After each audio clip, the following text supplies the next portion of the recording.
From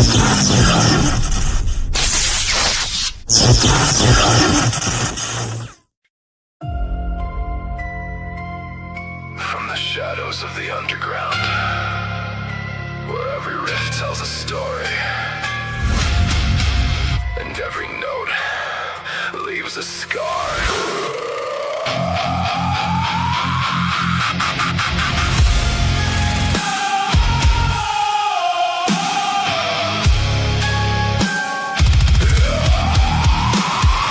Digging through records, legends, and lore, breaking down classics and so much more. Metal, goth, punk, and everything between, exploring the music that shaped the scene. Maniacal Music Musings. Maniacal Music Musings. Where darkness meets distortion. You're listening to Maniacal Music Musings. Welcome back to Maniacal Music Musings, everybody. I'm your host, Jeremy, as always, sitting in my shadows throne on the waterfront. There are no doubts I'm the true ruler here. I mean, look at all I have on my fucking front porch of wood. But I'm leading the lyre of all the hoping hearts like Jasmine and Rose with a vision in passing. My co-host, though, what can I say about my co-host? He is a consolation prize to the true host of the show. I said it. He's fallen down with the taste of medicine in his mouth after the creature destroyed him in the Battle of 1,000 Winter Rains. His burning ship went the moonlight mile until he landed with a sway at the dock, pounding at the door screaming, "Can't you hear me knocking?" CJ motherfucking playing the music on stuff, everybody. Otherwise known as the bastard son of bad decisions. That was the name of his ship. But, welcome, folks. Yes. We're glad to be back. And I have to ask, well, first things first, CJ, when the hell was your hair brown? How old is that fucking picture in the video? That's just like an AI mock-up of it. But my hair naturally is brown. My hair naturally is brownish blonde. But it's just, age has caught up and got this nice silver. Every time I watch that video, I'm like, ever since I know this motherfucker, he's been gray as a ghost. Like, what the hell? But welcome that's what AI came up with, and you know what? I just wanted to get it done, so I'll probably fix it later. But CJ's just like, I want to relive my younger days, damn it. But you notice I didn't have any tattoos. True. Also, in yeah. So. Well, folks, do we have a guest for you tonight? Please welcome Tarra Stubbins, entrepreneur and founder of Take It Easy Group, to the show. And she does so much more than that, but I couldn't fit all that into the title. So I'll let her explain that in a minute. But welcome, Tarra. How you doing tonight? I'm doing great. Thanks so much for having me. Our pleasure. So tell us, what is it you do besides just being an entrepreneur and founder of like 3 different things?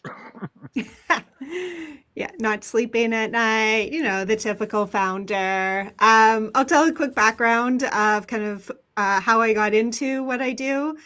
So when I was 15 years old, I actually dropped out of high school and jumped on a rock and roll tour bus. It wasn't really a rock and roll tour bus. It was more a 15-passenger van going across Canada where I live, where I was from.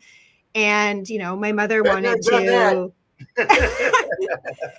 My mother wanted to kill me because, I was 15 and it was in the mid 90s. So no cell phones to be able to track me.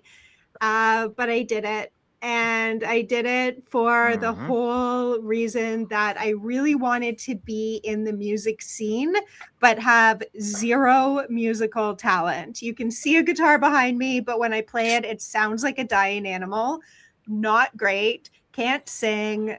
Kind of do the Elaine Bennis when I dance. And so this was my only way into the music industry. And when I was out there, I was doing all the horrible jobs, picking up dirty underwear off the van floor, sweeping the really sticky barroom stages that they had to sneak me in the back door because I wasn't of age to even go in to help. I had to go in through the kitchen, getting coffees and all of that. But I loved it. And when I came off the tour, and it was very loosely a tour, but I like to call it a tour. I wanted more. And so I just did everything in my power to be around people and try to get a foot in the door so I could have more and more of that. And I did. I was in the right place, right time when a Kenny Rogers tour was going out. And one of the guys his wife went into very early labor. And I was standing there and he was like, Tara, can you jump on the bus right now and head to Ottawa from Toronto? And I was like, sure. So I did. And I got to do a Kenny Rogers tour. And I just kind of made a name for myself and worked up to bigger names like the Red Hot Chili Peppers, Lady Gaga, Nickelback, Go Canada, and I supported Mick Jagger and the Rolling Stones for 2 world tours. And so during that time, I loved it, but I had this big aha moment. Actually, I'll tell you, it's a fun little story. So I was in Shanghai and I was helping a rock star that will remain unanimous. And I was one of his crazy rock star requests was every time he got to a hotel, I had to unpack his suitcase, which was fine. I had to do that all the time, but he wanted his toothbrush to be sanitized in the hotel dishwasher every single time. People always ask me, you did it? You didn't just run it under hot water? And I was like, yeah, I actually did it. I don't know. And, why and all that. I don't know why. Like, fuck. Rock stars do crazy things. God knows what they actually wanted. But I never asked why. And so we were in Shanghai and I was trying to communicate way before the days of Google Translate on phones that I had to put this toothbrush in the dishwasher, and the staff was looking at me like I had 3 heads. It just wasn't going anywhere. And I just remember standing there with toothbrush in hand thinking, there's got to be more to life than this. And so I finished the tour, I came off the road, and I just had this crazy dream that I wanted to help more than one crazy rock star at a time, and opened up a business so I could do that with zero business background at all, made so many millions of mistakes along the way, and but carried on my dream of still being in the rock and roll industry, just not necessarily chasing rock stars around the world and putting toothbrushes in dishwashers. Well, I will say, first things first, there is a lot worse things women could do following rock stars around the world than women. 100% worse things. There are worse things women have done. Yes. Yeah, fair. And I probably helped them too do those things out on the road. Rock stars be rock stars. It wasn't you, it'd be somebody else. It's crazy because listening to you talk, I'm just sitting here like, done that, been there, done that, yep, been there. So it's like you're telling my story from the female perspective, like. Were you the crazy rock star with the toothbrush? I was the 15-year-old that, what are you going to do with your life? I'm going to be a rock star. Well, what if that doesn't work out? What's plan B? I'm going to be a rock star. So there was never a plan B. I was going to be a rock star. People have heard this story. My very first band, my very first opening show for a major star was Jerry Lee Lewis. So cool.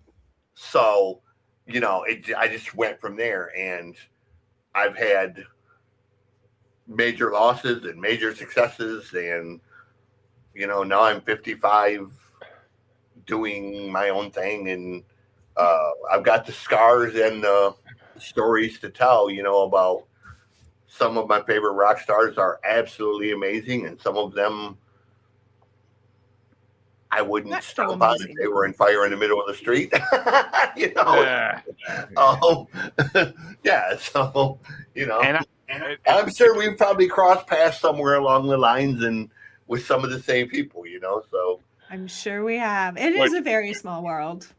It really is. And I saw CJ's face when you didn't want to in the rock star. He's trying to like listen to the story. Like, do I know this story? Do I know this story? I have, and I know of one person who does that. I don't know if it's the same person, but I know why he does it. But I'm sure he's not the only one who does it. Well, so we may have to confirm that, folks, after the show's over and off recording. But and I will say, Red Hot Chili Peppers, yay! Nickelback. Nickelback,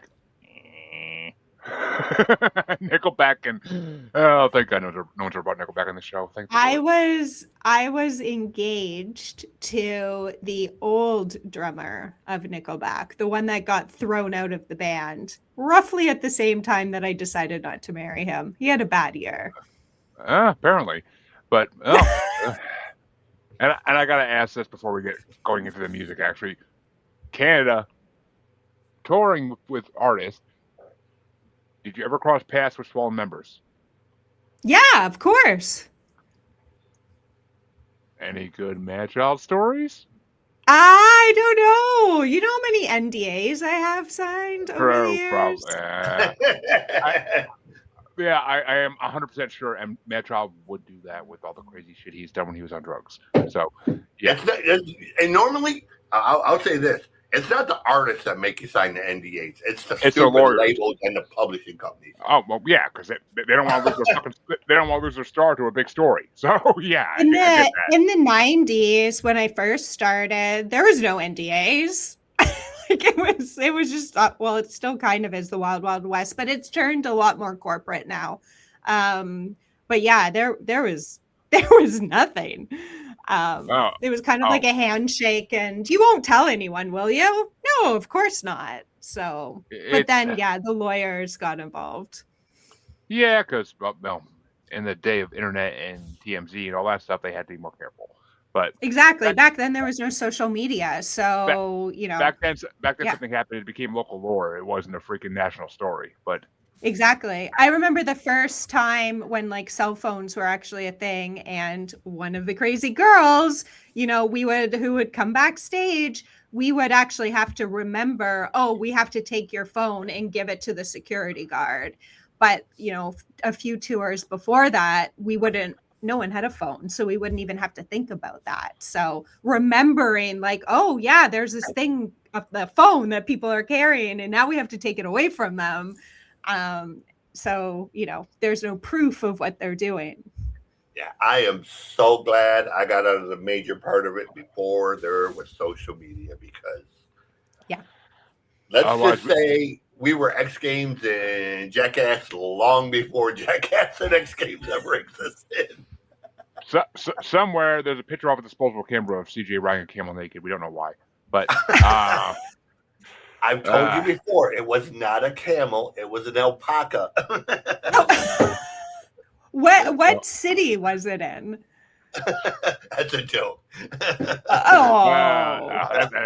Well, he says it's a joke. We really don't know. But we don't reveal the secrets. But, well, folks, as always, we asked our guests to bring on an album that really means something to them. I kind of already got a feeling why it means something to her, but I kind of want to hear her say it anyway. So, Tarra, what album did you want to bring on the show tonight? Sticky Fingers by the Rolling Stones. I love that album name. I can't get over that today. It just keeps going in my head over and over again. Like I want to hear this. I want to hear the fucking story behind that name. I really do. But I'll go first in this one. I've been making CJ go first every other fucking week for a while now, so I'll go first. What could I say? Well, I mean, this is our second Rolling Stones album in the last few months. I just edited the episode of the last Rolling Stones album, so yeah, it's been a few months. And it's I am a mid-level fan of the Stones. I'm not their biggest fan. I ain't gonna go. I especially don't want to see them now live because I mean they should have stopped recording 15 years ago, or stopped touring at least. But I mean Mick Jagger looks like a freaking zombie. But I this album though, because the last person brought on fuck, I just typed it out the other freaking day. Some Girls, Exile. Further back. It was one of the earlier albums. DJ, you remember what it was or no? No.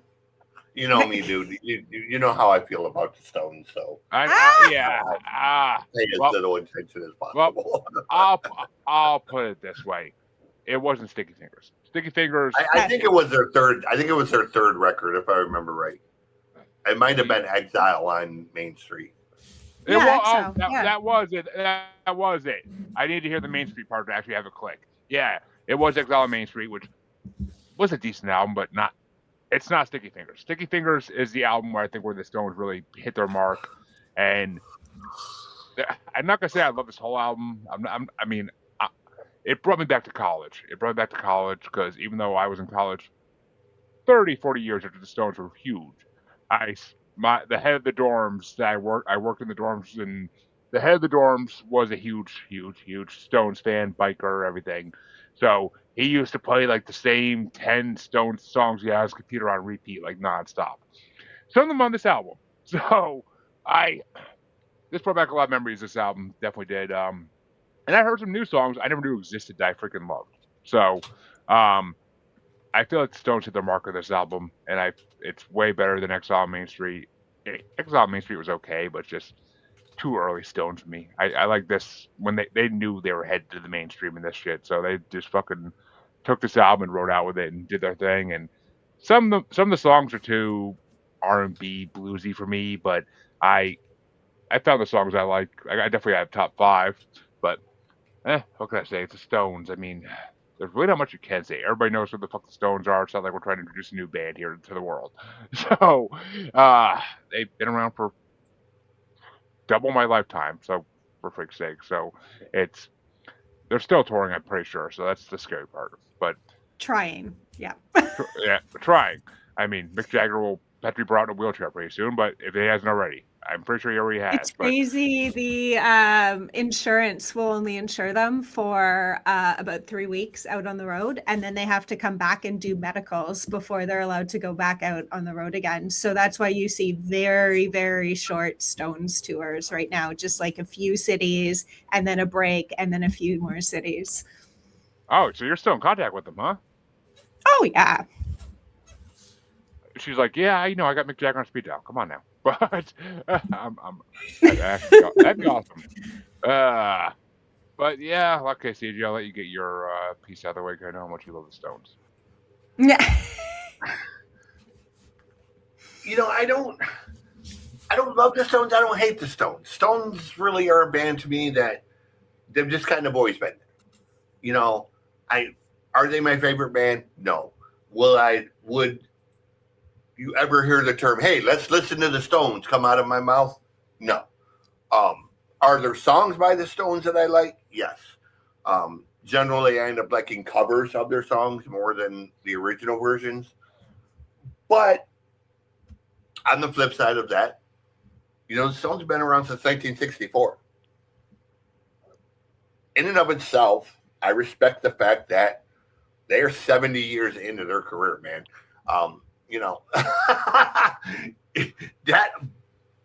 That says all you need to know.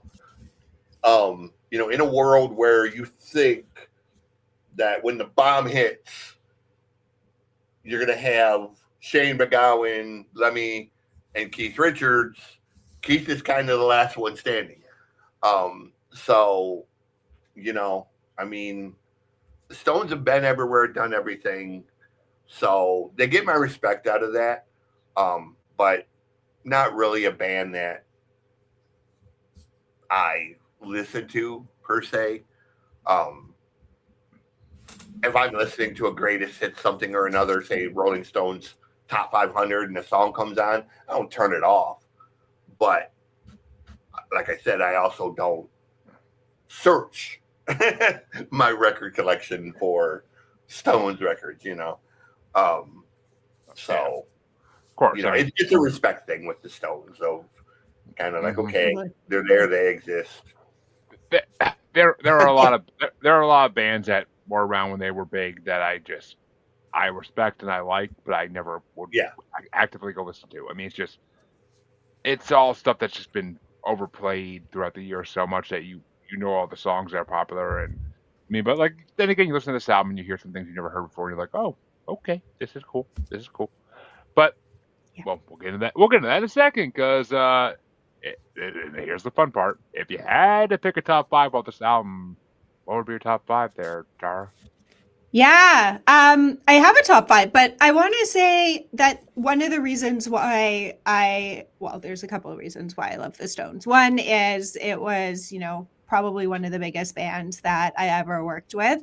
And 2, Mick Jagger actually played matchmaker for my husband and I. So I have a very close relationship with him. My husband and I have been together for almost 20 years, and it was thanks to Jagger. So like the Stones are really close in our heart.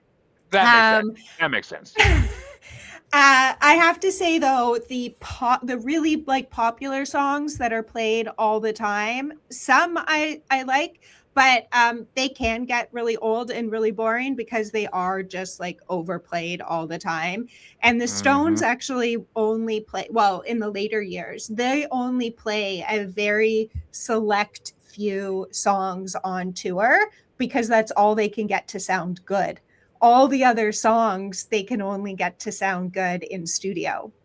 So it's very rare. And there was so many times we would be at a concert in the middle and Keith would be playing like one song and Jagger would be on another song, and like someone else would be, Ronnie would be on like another song. Like there would be like 3 songs they were playing at the same time because no one could just get their shit together. So I don't think the Stones live are as good. Like their production and everything is good, and some songs can be good live. But when you like sit down with the album and like listen to it from start to finish, that's where I get really excited. So there's a little inside scoop. Drugs are a powerful thing, folks. Drugs are powerful things. They'll fuck with your mind for years to come. Yeah. But, yeah. The other reason why I love Sticky Fingers so much is I love pop culture. So, Andy Warhol and the cover, another massive reason why I picked this album. And I own one of the originals with the zipper that actually works. One of the very first pressings of it. I actually thought about bringing it on camera and I totally forgot it downstairs. But yeah, I love a good pop culture Andy Warhol moment. And the fact that both of those kind of 2 icons in my life combined on this album is really cool to me. Yeah, I mean that's actually awesome to have an original pressing of a Rolling Stones album. That'd be worth money for years to come. So yeah, if you ever get into a hard spot, there you go. That's gonna stop the ball. But yeah. So yeah, what are your top? My top 5. Okay, so in no particular order, I had to go with Brown Sugar, one of the popular ones that are played all the time. Sister Morphine is probably one of my top 5 Stone songs of all time. Dead Flowers is another one off of this album that I used to actually love listening to them play live. And another one that they would play sometimes live, but not a lot, was Can't You Hear Me Knocking? Great song. Another probably one of my top 5 Stone songs. And Wild Horses was the other one that I picked for my top 5. I have to say they're bluesy tracks. You said, I think, Jeremy, that you don't like kind of the bluesy side. I love a good blues rock. Yeah, I love a good blues rock. So anything blues is another one. But yeah, that can't be in my top 5. So yeah. Yeah, my original co-host used to make me listen to actual blues albums. I used to fucking want to strangle him with a fucking cord. But what the hell's that guy's name? Sondheim or not Sondheim? Fucking there's one blues guy he loved. He used to bring him on.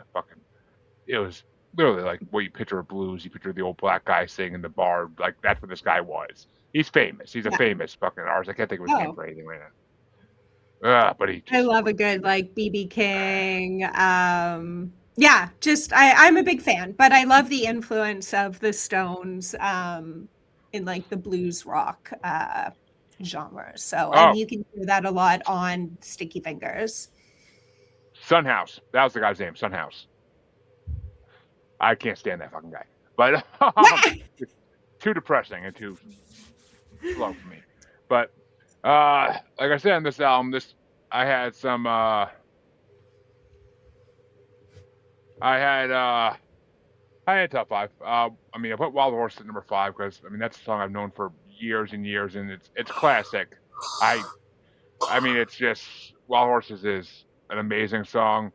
There are some covers that are better. CJ's right about that. There are some covers of Wild Horses that are better, but the Stones version is like to me the ultimate classic. And it just I don't know, that song just makes you feel things. But do you know why they wrote Wild Horses?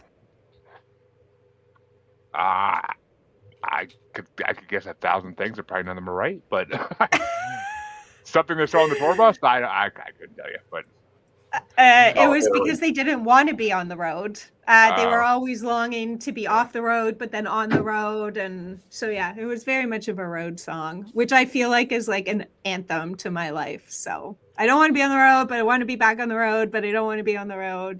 So, yeah. It makes sense. I always thought it was more of like a lost love song. But my number 4 was Sway, because I don't think I ever really heard that song before, and the guitar in that is incredible, so I enjoyed the hell out of that. My number 3 is the only other big song they did on this album, and it has to be. Number 3 had to be Can't You Hear Me Knockin'. I always have loved that song. I mean, it's a fucking heroin song, but still, it's a good song. And it's funny, because when I first got when I got the first Guitar Hero game on PS2 back in the day, the first song you play on it is Can't You Hear Me Knocking, but it's by the Butthole Surfers because they couldn't get the rights to Rolling Stones. So for the longest time, I was like, are they making fun of the Rolling Stones by using that name? I didn't realize it was a real band until years later. But eventually I found out it's a real band. But I was like, oh. So, I mean, Can't You Hear Me Knocking brings me back to college, too, because Can't You Hear Me Knocking and Wild Horses were on that playlist that my boss had, and he used to just play it all the time while he was sitting there polishing his bike. So my number 2 was Moonlight Mile. I have never heard that song, and I don't know if it's like a violin or a what it is, some kind of string instrument in the background of it that I fucking loved hearing. Like I'm not sure what it was. Like I couldn't pick up on exactly. I feel like it's not violin. I feel like it was a cello or something, but it was really well done. And then my number 1, which I didn't want to use this title in my intro for reasons, but my number 1 is Bitch, because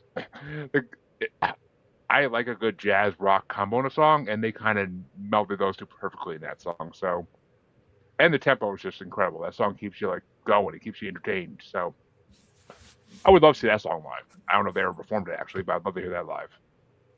No, I think so. I figured. So I probably never heard maybe it. Like in their early days, but not when I was around. That's for sure. Maybe when this album came out, maybe, but maybe. Yeah. But CJ, do you have any top songs for the Stones, or did you just say fuck them all? No, I actually have the songs "Bitch," "I Got the Blues," and "Sister Morphine" written down because they were decent, and they're songs that I didn't know as well. I knew "Sister Morphine," but I didn't know the other ones as well. I know it's not on this record, obviously. "Symphony for the Devil," which was in the Interview with the Vampire. But also Painted Black. There is this band. I don't know who the band is. I've never been able to find any information on them other than them being called After Hours. And they did one of the most insane covers of Painted Black you will ever hear, man. Like, I don't know where this band is from, who they are. I've found zero information on them, but it is one of the most bombastic, symphonic sounding. I mean, it sounds almost like Europe, the band Europe and Apocalyptica did the cover of it. Like, it's got these massive strings, but it's also got that big final countdown with keyboards and all of that. And it's not even one of my favorite Stone songs, but it's just one of the best covers you will ever hear, man. And it was on this compilation I got. And I went searching for this band because I'm like, holy shit, this song is so good. They've got to have other incredible songs. So, if anybody knows who the hell After Hours, the band from the early 90s are, I would love to know, because that cover is dope. I mean, Jenna Ortega did a pretty good job of that cover on Wednesday with her cello. So, fucking amazing cover of that song. But, yeah, I mean, those are classics, man. Come on. Sympathy for the Devil is one of the best songs ever written. Like, it's just the little high pitch when I can't remember her name sings it, and they go and her voice cracks, and you can hear in the recording them in the studio going, yeah. I think that's just like the cool, if you turn it up really loud, I think that's just the coolest part. I always get goosebumps when I think about it. Just like, the vocals on that song are pretty cool. Yeah, I mean, and just the history in it too. There's so much history in that song that like they pulled from. It's amazing. And Paint Black's the fucking gothic national anthem for Rolling Stones, so I fucking love that shit. I tell this story a lot, but one of the crazy requests that Jagger would always have me do was every time we would stay in a hotel room, he wanted the hotel to be painted a very specific shade of beige. And when I tell this story, everyone says, if they're Stones fans, you mean not black? And I'm like, no, not black. It was a very specific shade of beige. But everywhere we went, so we would have to get the hotel a few nights before he stayed there. We would have to paint it beige, and then we would have to paint it back to the color that the hotel wanted, which was insane because sometimes he wouldn't even stay in the hotel room. He would stay on his bus or on his jet or wherever. So, but there was this one time we were in Mumbai in the Taj Mahal Hotel, which is probably the oldest hotel in the world. And I'm probably exaggerating, but was an old fucking hotel. And on the wall was gold leaf wallpaper, like ancient, like thousands of years old gold leaf wallpaper. And we had to take that down and paint the walls beige and then restore it back up on the wall. Jesus. Great times. But every time I hear painted black, I'm like, oh, that fucking beige. Now I hate beige. None of my walls are beige ever. Can't stand it. I wonder what his psychological reasoning behind that was, even. But childhood from or something like that. Consistency. He could like zen out and get ready. It looked like home, felt like home. I don't know. Again, never ask rock stars what. Yeah. I mean, I would assume not. But I mean, it's funny that you see like all these posts on Facebook and stuff of like what like certain stars want in their like green room and stuff, and like some of it's just fucking ridiculous. Like, it started with what Van Halen with the brown M&Ms. So then everyone green. Just green M&Ms. So green brown. M&Ms. I thought it was brown. Picking out the brown M&Ms. I think it's brown. Picking out the brown M&Ms. Picking out the brown M&Ms. I thought it was they only wanted green M&Ms. Oh, I totally thought it was picking out the brown M&Ms, but anyway, whatever. Van Halen started it all, and now everyone who's doing Riders is fucked because of it. Yep. Folks, I guess it's time. So it was actually a joke. It was absolutely no brown one. You wanted to make sure. Yeah. It wasn't a diva demand, but an ingenious quality control tripwire to make sure that venues actually read the safety specifications that came after. Yep. Oh, there you Nice. go. That's awesome. But folks, I guess it's time to jump into the album I decided to bring tonight to go against the Rolling Stones, which they're nothing like Rolling Stones, that's for damn sure. But well, maybe in a way. But I I got into this band way back when we did a goth music bracket on the show back in January of 25, I want to say, maybe 24 even. And I discovered this band, and I just recently got through their whole discography a couple months ago, and I'm like, you know what? I want to bring this. I'm like, I've been dying to bring this band on, and I guess I'm gonna bring them on because they were like the closest in year I had to all the bands I was thinking of bringing on, and they were the closest in like years for when this album came out. So I was like, all right, it works. And I'm like, this album was fucking famous as hell, so might as well do it. I'm like, let's bring Clan of Xymox Creatures album, which is, I believe, from '99. It was one of their biggest albums, not their biggest album for damn sure. They had another album that was definitely way more popular, sold way more copies. But this album, to me, it has my favorite song that I discovered them on it, and it's just overall it's an amazing album. It kind of feels like it defines '99 in ways. And I mean, I was only in middle school then, so I didn't know this band existed in '99. There's no way in hell. I barely knew the Stones existed in '99, for God's sake. So '99 was still the time of NSYNC and Britney Spears. So I mean, I didn't know any of this better stuff existed. I thought it was all that. Wait, were you listening to Britney Spears? Looking at was more the term than listening to, but okay, yeah. I mean, I was a 6th grade boy. I was going through puberty. I was looking at Britney Spears and Christina Aguilera and all of them. I'd watch their videos on MTV nonstop because why wouldn't you? But fair. I did listen to NSYNC and Backstreet Boys because they actually had good songs. So my little brother freaking had the Backstreet Boys like behind the scenes tape and shit. So come on now. But they had decent songs. Even to this day, I still say they had decent songs. I mean, they may have been written by the fucking manager, but they were good songs. So it is what it is. I mean, even Britney had some good songs back in the day. I'm not gonna lie. I have to look back now and not be embarrassed to say that. Like it's just they're catchy. Love it. They're catchy pop songs. I mean, what are you gonna do?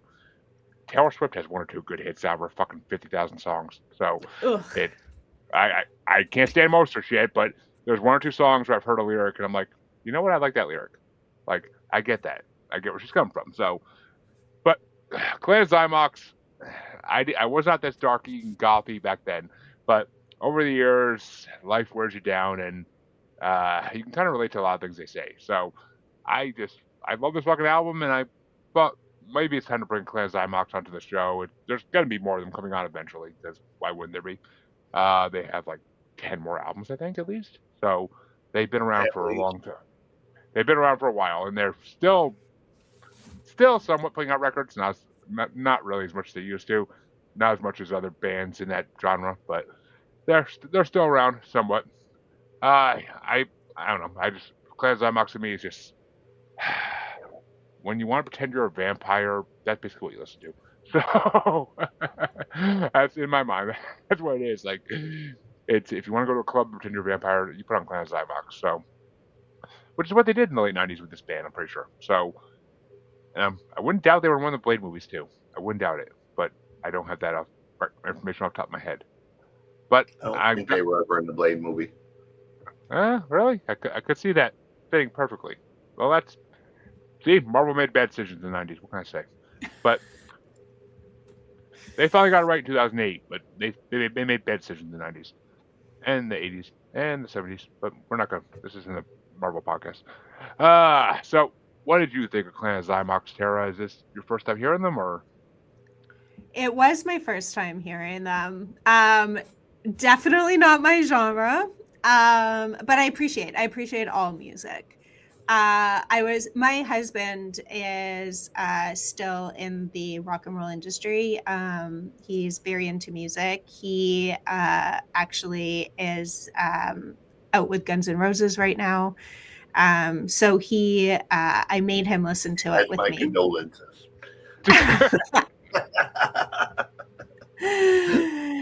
I made him listen to it with me, and I was like, give me some pointers. And all he said was, this sounds like Ghost, exactly like Ghost, who I believe opened for Guns N' Roses a few times. So that's why he put that connection together.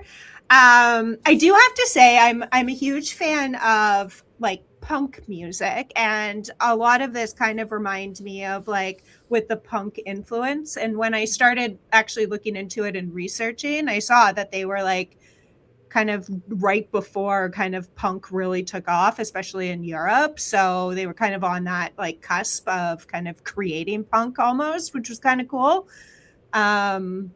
But yeah, if you told me to add to what my top 5 were, or even my top 1, probably wouldn't be able to tell you that. But I was very intrigued to listen to it and like again dive into the history and where it came from.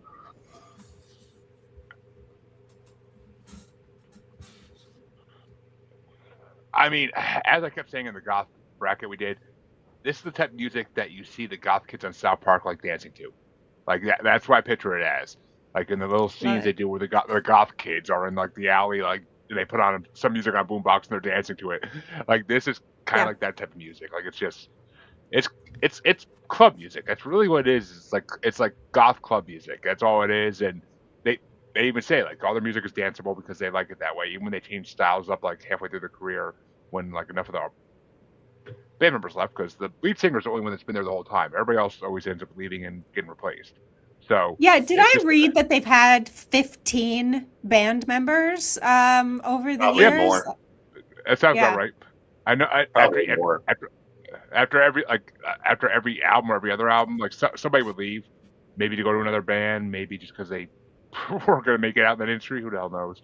But yeah, I mean they've been around since '81. They were around for a long, long time, and they're still around. I mean, they're still good. They're still going. They're still good. I mean, they're from the Netherlands, and they look goth. They dress the part for the fucking music, and I like their music. I mean, I had a really hard time deciding which album of theirs to bring. That's the thing. I was like looking through my liked songs of theirs and like trying to count which album had the most songs I liked on it. And I'm like, it was like a tie between like 4. So I'm like, fuck it, I'm bringing Creatures just because the one song's on it. But CJ, we haven't had this band on the show before, so I'll let you talk about what you thought about this album.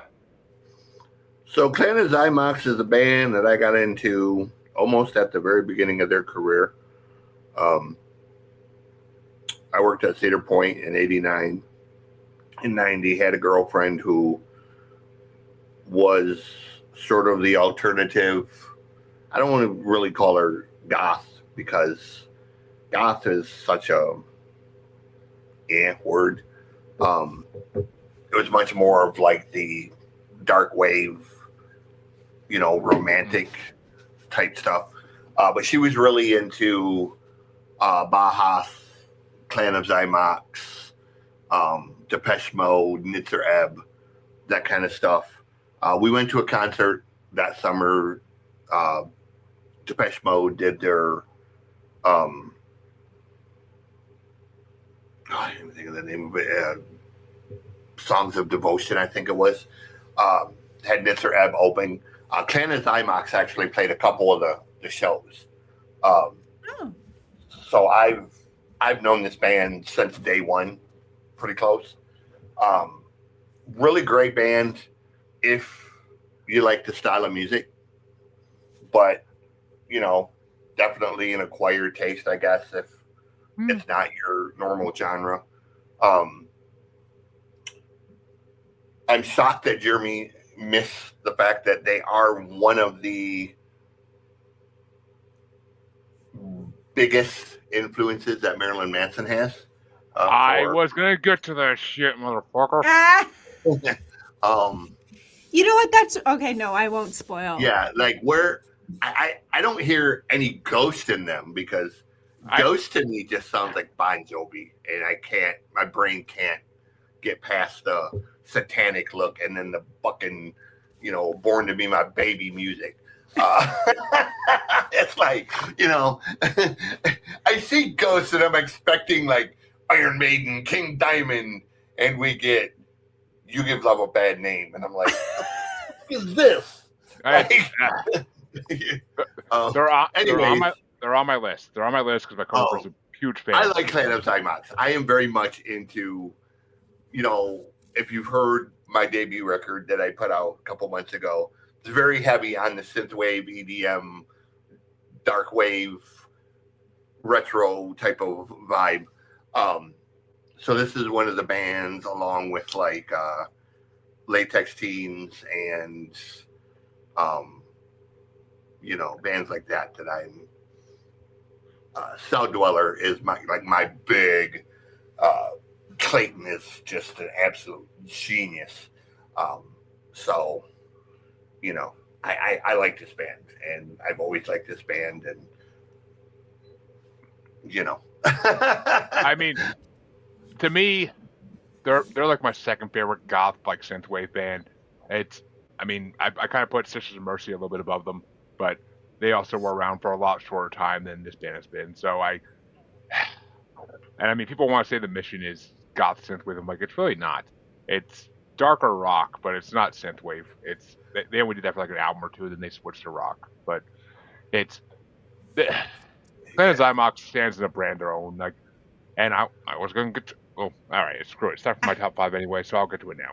But I had 3 honorable mentions for this album because I couldn't just leave it at 5. I really couldn't. It's such a good album. First honorable mention was Doubt.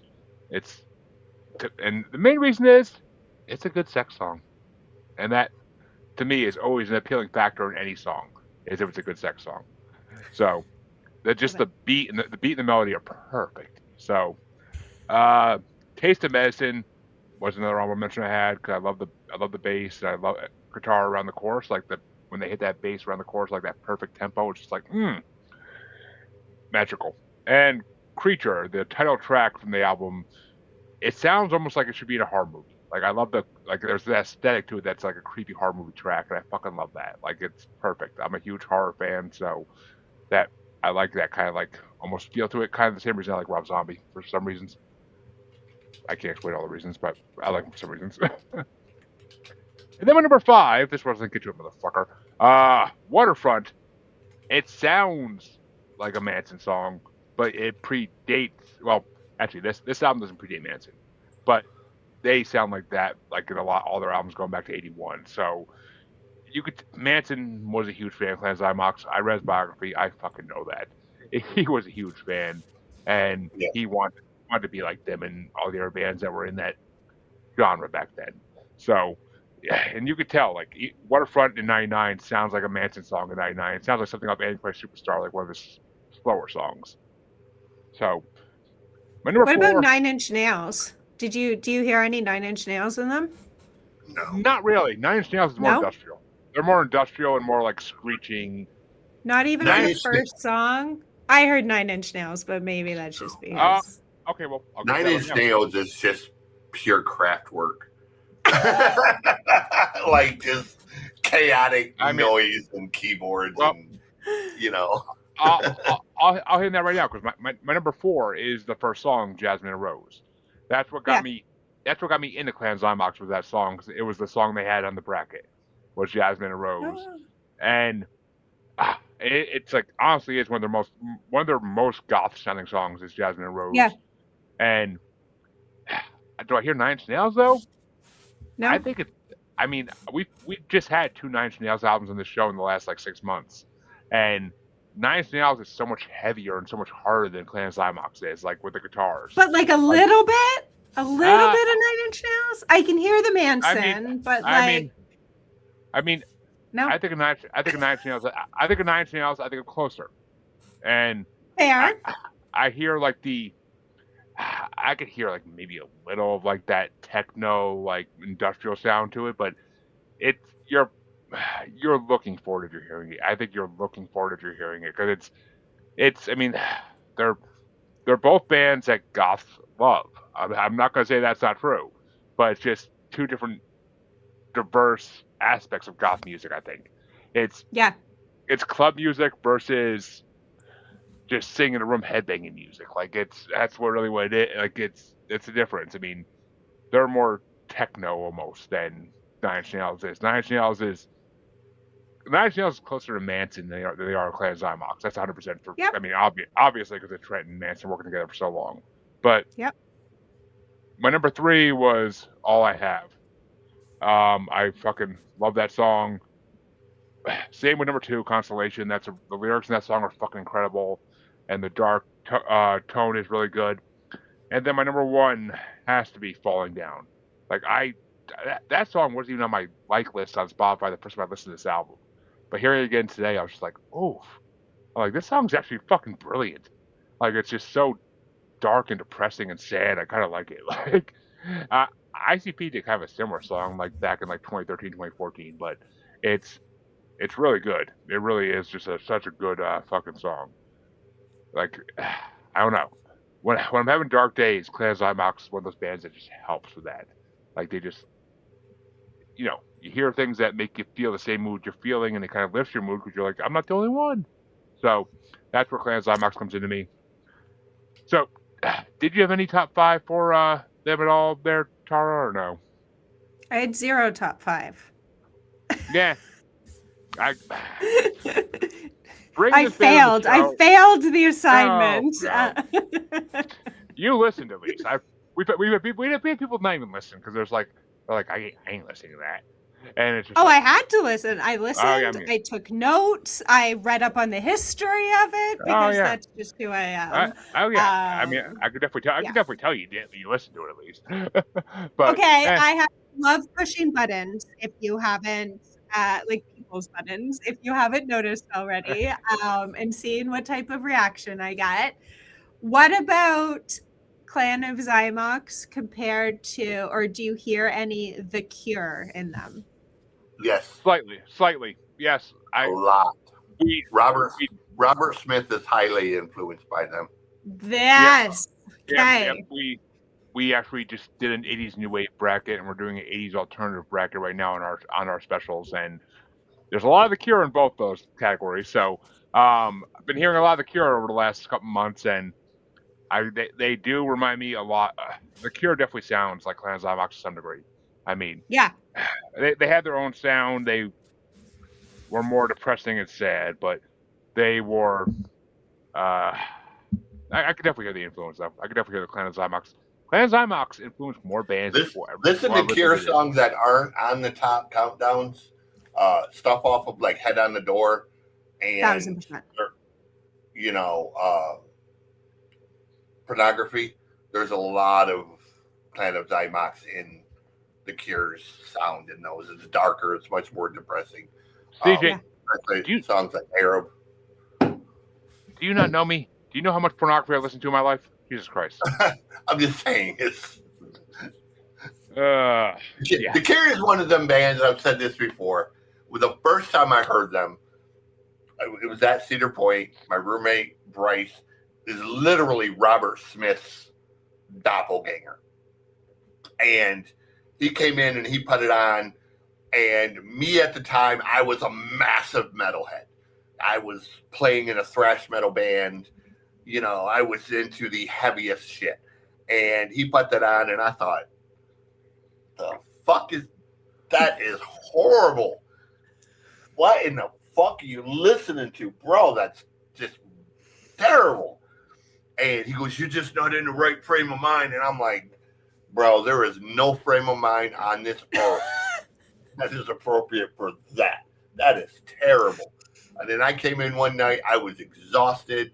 I laid down on the bed, all the lights was off. We had the big static globe. They touched it. That was on, no other lights. And he put on Disintegration. And I'm laying on the bed and I'm like, that's a good song. Yeah. This is actually kind of, son of a bitch. I was like, and after that, I've been a huge Cure fan. But, The Cure, I respect Robert Smith for everything he's done.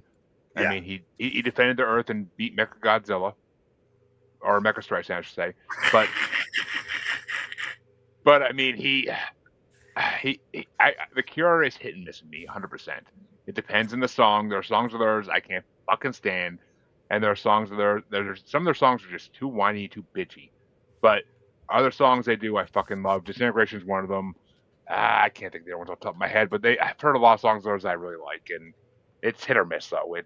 I'm never gonna say I'm the biggest Cure fan. It's just not one of those bands I can get into fully, but Yeah. they definitely have their good songs. I'm not gonna lie. It's I mean it's no they're like a lot of bands from the '90s. I have songs I like, and I mean what the hell am I thinking? Like REM. Apparently, I like more. I found out in the last couple months I like more songs than I ever thought I did. Because I have been getting a lot of songs in these brackets. I'm like, that's REM? What? Like, it doesn't sound like REM. REM sounds like shit compared to that. Like, what the fuck? But yeah, you had the first part of the sentence right. Yeah. I know your I know your feelings about REM are, but Code Orange, fucking. I always liked their '90s shit. Like, Night Swimming's a good song, but I just never knew they did so many great songs in the fucking '80s. Apparently they did, but who am I to say? But well, CJ, what are your top 5 for Xymox? I was about to move on, and I'm like, wait a minute, I think CJ is Place in the Sun. I have 4. I have all I have. Undermined, which I think is a massive opportunity that Manson is missing to record a cover. Undermined just screams Marilyn Manson. Without a Name is number 2, but my number 1 is the song Doubts. Doubts. I love Doubts. You know, it's just one of them songs. It's got that okay vibe.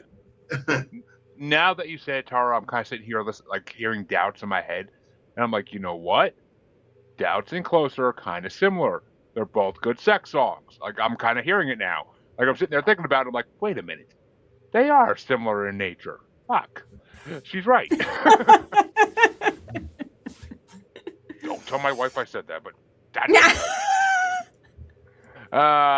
but okay, I can hear it now. Now it's going through my head. I'm hearing both songs at the same time. God damn it. I don't like being wrong about things, and that just fucking did it. But well, folks, before CJ possibly, hopefully not, is not able to do the show, let's let him get to his album that he wanted to bring, because I'm actually dying to talk about this fucking album. So, CJ, what album did you want to bring tonight? So I was on TikTok recently, and this band popped up as a random TikTok, and I heard the little 30-second part and thought, hey, these guys said they're good. So I looked them up, saw they had a few records, listened to the record, and was like, holy shit, these guys are really good. They're a band from the Blue Mountains in Australia. I have no freaking idea where the Blue Mountains are in Australia, but they are from the Blue Mountains in Australia. Right next to Wiggle Studio, but yes. Okay. Anywho, they're a band called Carmuria. I think it's how you say it. I would assume. This is their newest record called Tragedie D'amour. And it is, I know I described it in the beginning, but I heard like so many other bands that are lesser known in listening to this record, but also you get that Nightwish vibe, you get that Kissing Dynamite vibe, you get that Within Temptation vibe, but there are aspects also of the band The Sentenced, Entwine, which was an amazing band that should have been so much bigger in the 2000s. But just an incredible band that I have really grown to love, because they have this, you know, sort of symphonic metal, hair metal, goth type of mixture. You know, so I'll debate you on that last part, but okay, do you hear Ghost in this one? kind of. Yeah. I do hear more Ghost in this than okay. There's a ghost in the machine there. But Tara, before I get into my spiel, what did you think of Carmedia, which is how I think it's Actually, wait a minute, they're Australian, so it's got to be Kamari Amati. Yeah, okay, that's Yeah, there you go. Well, same thing. Not necessarily my thing, but I was again pretty excited because I always love diving into new music that I wouldn't discover by myself. And I love that story, how CJ, you found it on TikTok. I think that's so cool.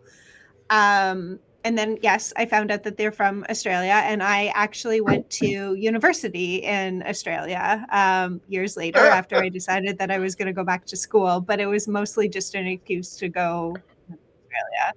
And then I lived there for 3 years, so was very excited to hear the coincidence there.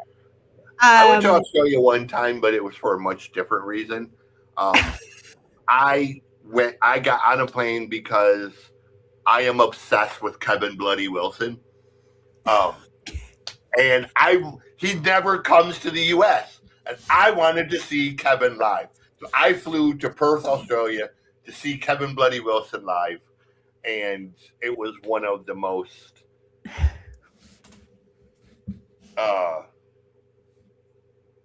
crazy trips I've ever had. Learned so much, went into a pub before the show. The bartender says, "Mate, would you like a glass of piss?" Yeah. Yeah, no, I'm good. No, I'm good. No, why would you drink a glass of piss? Were they asking you for VB? Like, yeah, the other guy's like, "Mate, it's just beer." Yeah. Oh, okay, yeah, I'll take a glass of beer, but please don't piss in the cup, And the bartender's like, "Fucking Yankees."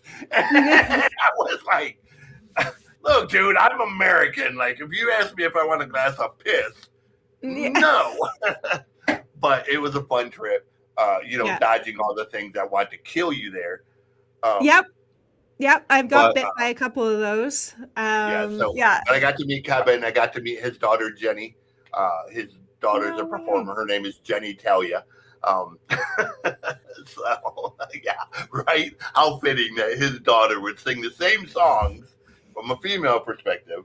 But just a great time. I love Kevin. I love that. I don't give a shit attitude that he has about everything. And how long were you in Australia for? Like 4 days. Oh, so not enough to actually see anything. I was long enough there to see the show, and get back home.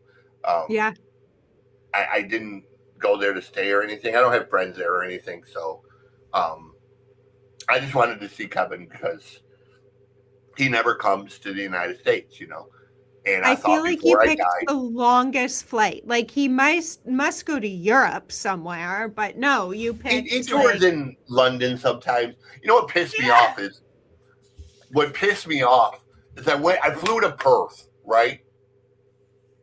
And then about 14 months after that, he did a giant tour in fucking Canada. And in Windsor too, right across the lake from you? All across Canada. And I was like, "Oh, you asshole. I spent $3,000 to get on a plane, a hotel, all that to see you because you never come here. And then you come to fucking Canada." And then that turned into a debacle because apparently some of his songs don't meet the criteria for the Canadian government. And one of the first things they told Kevin is, "Kevin, you can't say cunt in Canada."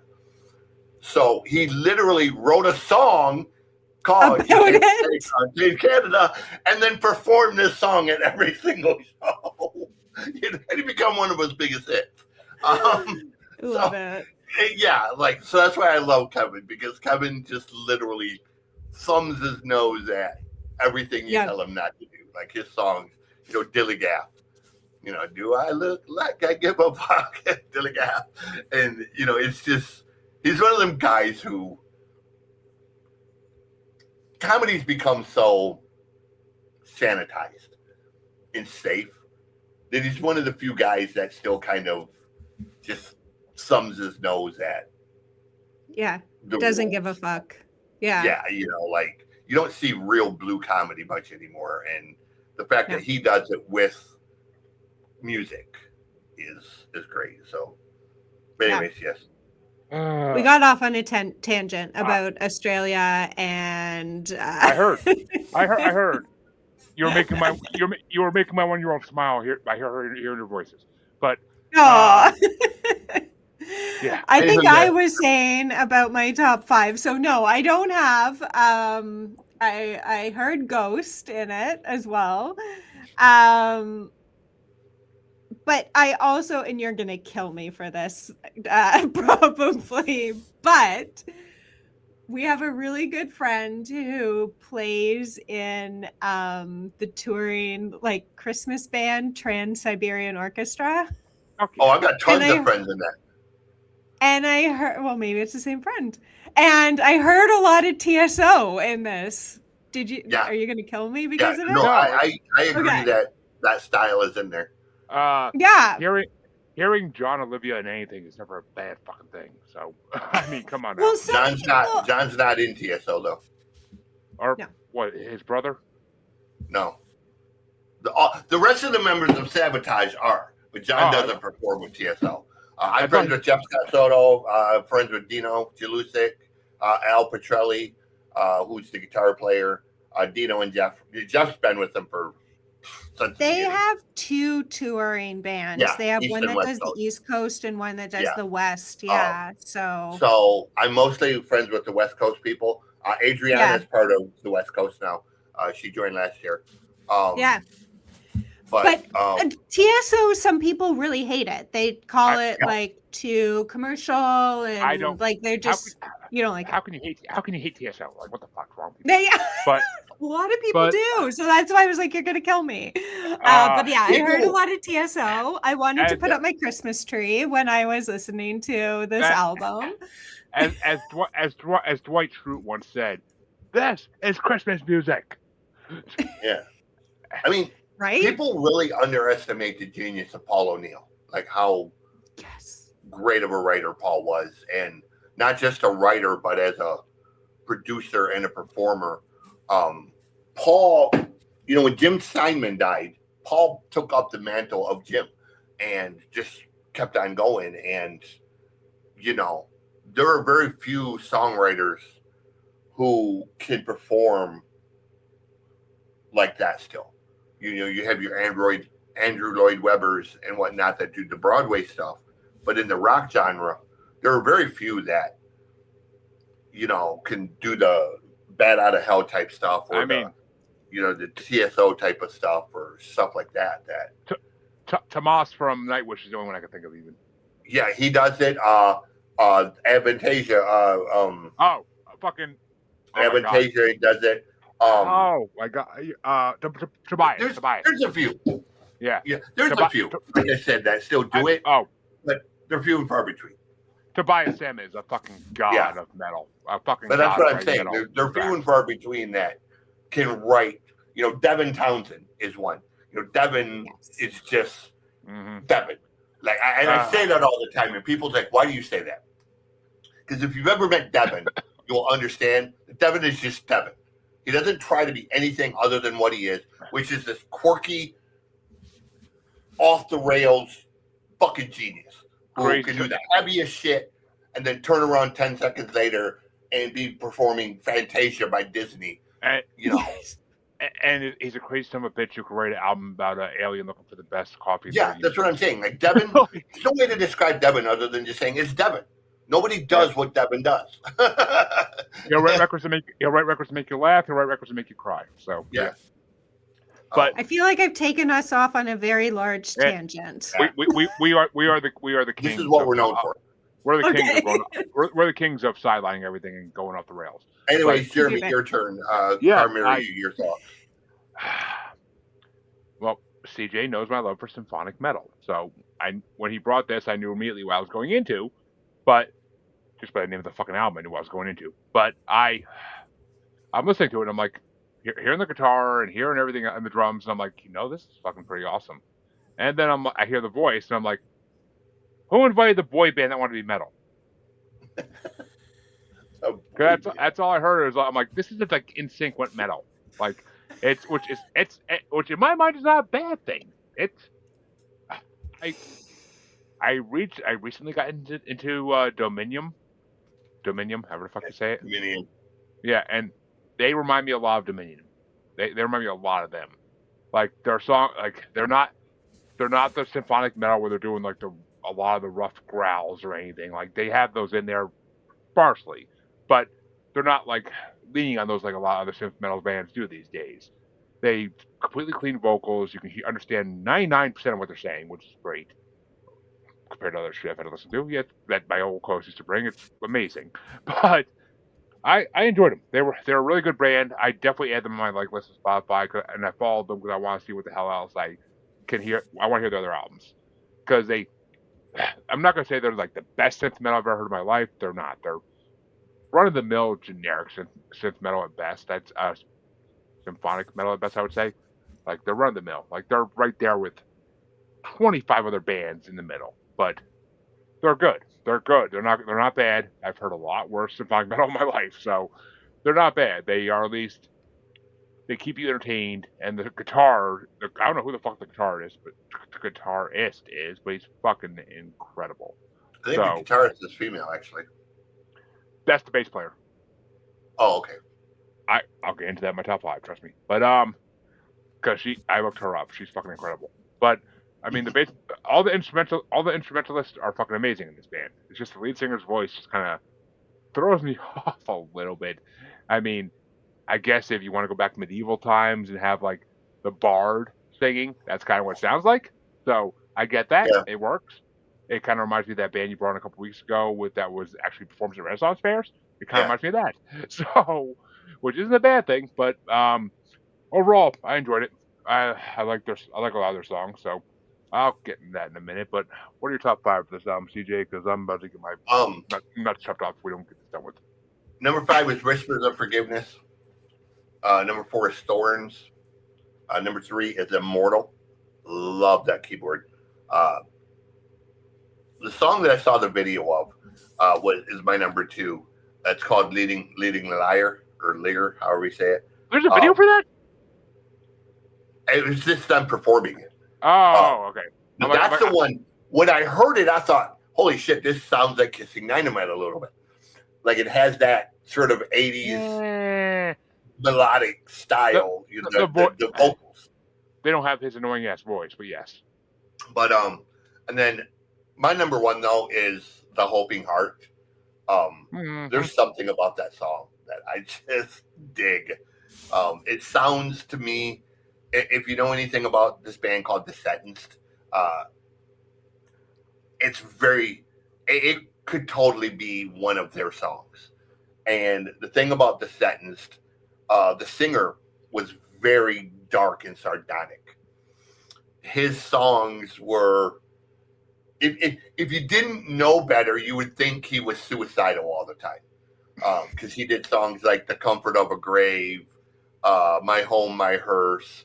All his songs referenced dying or suicide.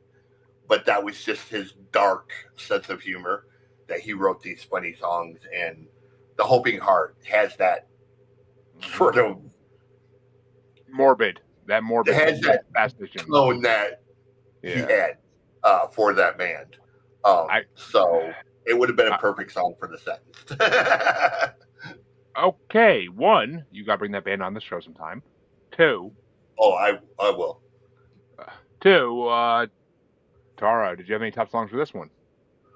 I feel like we've already been through me. I think we started at me. I missed that section. That's okay. I'll hear it. Well, it's because I said, no, I don't. But I like that they were from Australia. And then I went into the history of it. And reminded me of TSO. I didn't think I heard a top 5, actually. That's why I was like questioning it. But I didn't say that part either. But I love Australia now because I have to watch the Wiggles every day for my 18-month-old. So I follow all I now follow all the Wiggles on Instagram.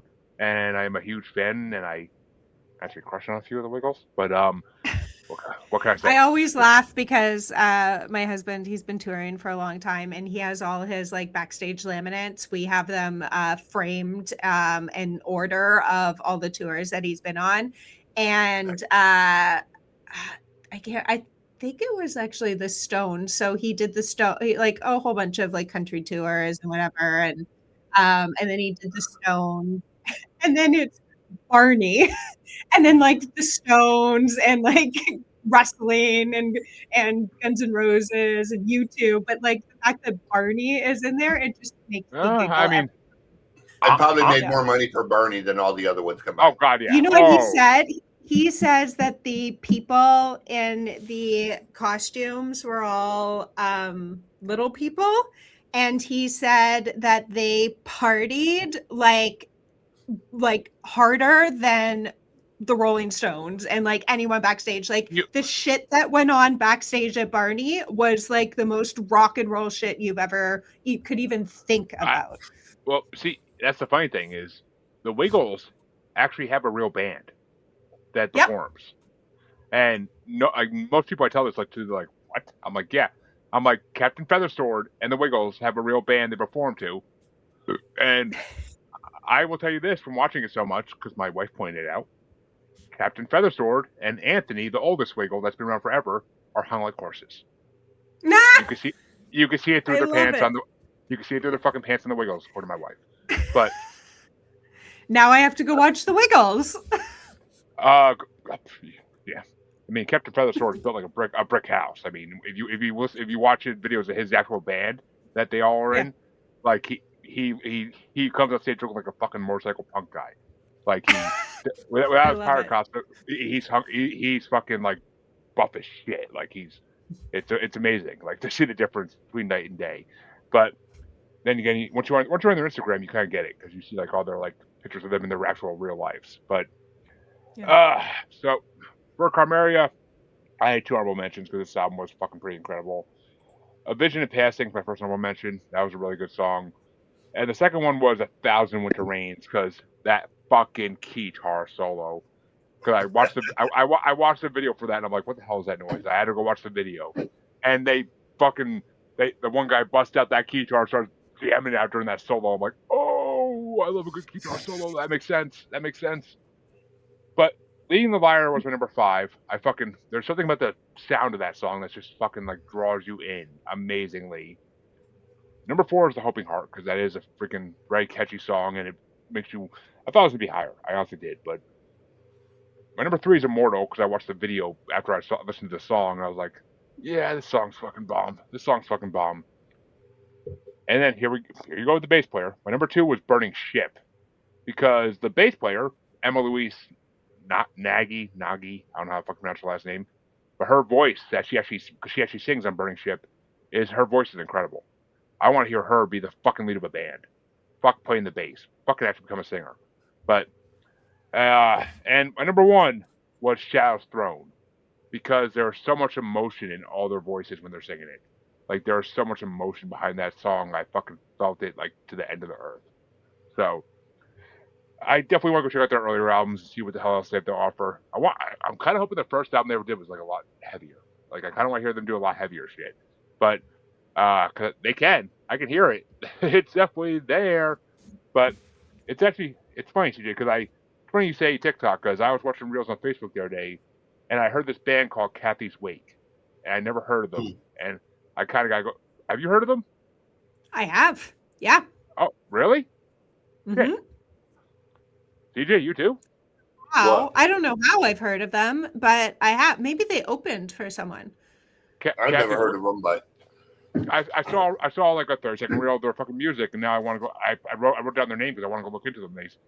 I discover bands all the time. Like I'll just be scrolling and somebody will pop up, and normally it's some pretty derivative, so I don't really explore it. But every once in a while, either the look or something about a song will catch my eye, and I'll be like, let me look these guys up. And a few bands have made it on here, and others have just kind of fell by the wayside. But I'm eclectic, so I listen to everything. And I mean, I think it's pretty well established that. Is that what we're calling it now? Eclectic. Okay. Yeah. Okay, psychotic. Nah. Is that a better word? Yeah, we're basically the same person, just born years apart. So I 100% get it. And I will tell you this, CJ, you're gonna hate me eventually because I discovered this artist on Facebook a while ago that I'm gonna bring on, but you're gonna hate her. But literally, the course of her song that I heard on Facebook was, "I like you best when your head's between my legs. Wrap your fingers around my neck. Try to catch your breath. Send kisses down my chest. Make the wall turn a bright red. I can't tell if it's a threat. That's when I like you best." And I heard those lyrics and I was like, "Oh, fuck, that's hard. That's fucking hard ass lyrics." I'm like, as long as it ain't OTEP for this. OTEP. Oh, I don't know who the fuck that is, so you're fine. Exactly. You're not missing anything. She's the female version of Nikki. Well, no, I won't say Nikki, but she. Let me put it this way: OTEP and Amy Lee fall in the very same category. Very talented musicians, garbage human beings. Terrible human beings. I mean, well, her name's Ella Red, and she is fucking incredible. We'll be bringing her up on the show again. We'll check her out. But she's poppier. You might not like her, but her lyrics are fucking phenomenal. Very, very sexually heavy lyrics, and you know me, CJ. That's my jam. That's a lot of people, bro. Yeah, nothing. I never heard a girl sing like her. Ooh. Gets my heart paused. But folks, we brought you your 3 albums as always. We ran a little bit long tonight, but you'll listen, so I don't care. We want to thank our guest Tarra for coming on. I want to say Tarra every fucking time I have to catch myself, but we want to thank Tarra for coming on. Actually, I have to keep thinking Tarja, like in Nightwish. So that's how I have to keep thinking of it, is like Tarja, but without the J. But because guess whose new album just came out, is coming on the show soon. Not Tarja's, because her name is pronounced Tarja. Whatever, for the 18,000th time. I never will get it right, so get over it. But Tarra, tell them where they could find you and everything you do if they want to reach out. Yeah, if you're looking for me, I can be found at takeiteasygroup.com. I'm also really active on LinkedIn. My name's Tarra Stubbins. You can find me there. Instagram as well, Tarra with 2 R's. And I would love to, if anyone, I'm opening up my own record and artist management company / talent agency to help untapped talent who no one really wants to touch yet. So if anyone is out there looking for a manager, but you haven't been able to find one, please contact me. We're pointing at CJ. Not the one I released recently, but the next one that's coming. I'm taking it full scale, and when I get the band, well, you know how to find me. I actually I'll connect with you on LinkedIn tomorrow, because I'm on LinkedIn every day for work. So I will connect with you there tomorrow, because I do post on my podcast there too. So cool. Gives me something to talk about. I'm in sales, so gives me something to talk about my customers, because they see me on LinkedIn. They're like, "You're a podcaster?" And I'm like, "Yes, I am." And then it launches into an hour-long conversation. But God, I love it. It's actually how I got the fucking job in sales, is they found out I was a podcaster, and they're like, "Oh, you sell your stuff every day. You could work here." I'm like, I never thought of it like that, but you're right. There you go. But CJ, where can they find you and all your miraculous givings that the world has received? I am all over streaming now. You can find the full-length record, Neon Exodus, which is a synthwave concept record. There's the 2 reggae songs that are in Tagalog, and there's the Gen X anthem called X Marks the Spot. Coming soon, we are moving to form a real-life band for the record. This is a ska punk record called Love Songs for the Mentally Impaired. It is 14 songs of me singing about how much I hate people in the world. the very first single, which will be out. We're going to move it to probably middle of July. The very first single is a song called #Fuck You. Other songs will include ditties like Who Invited the Narcissist, Jesus Loves You, but everyone else thinks you're an asshole. My Inner Monologue is a heavy metal song. 1 beer, 2 beer, 3 beer floor, and more songs that, again, are just me railing against people in the world and how much I hate them both. So that is going to be the one. I think once we take it on the road, frat parties everywhere will be calling our name because, songs like Only Here for the Free Beer, are just going to be frat boy classics. And I think everyone that has ever lived has at least one person that they want to say #fuck you to. So, Just one? I got fucking. Yeah, I was thinking the I'm same. just saying, the very I'm like first one song, an hour. Yeah.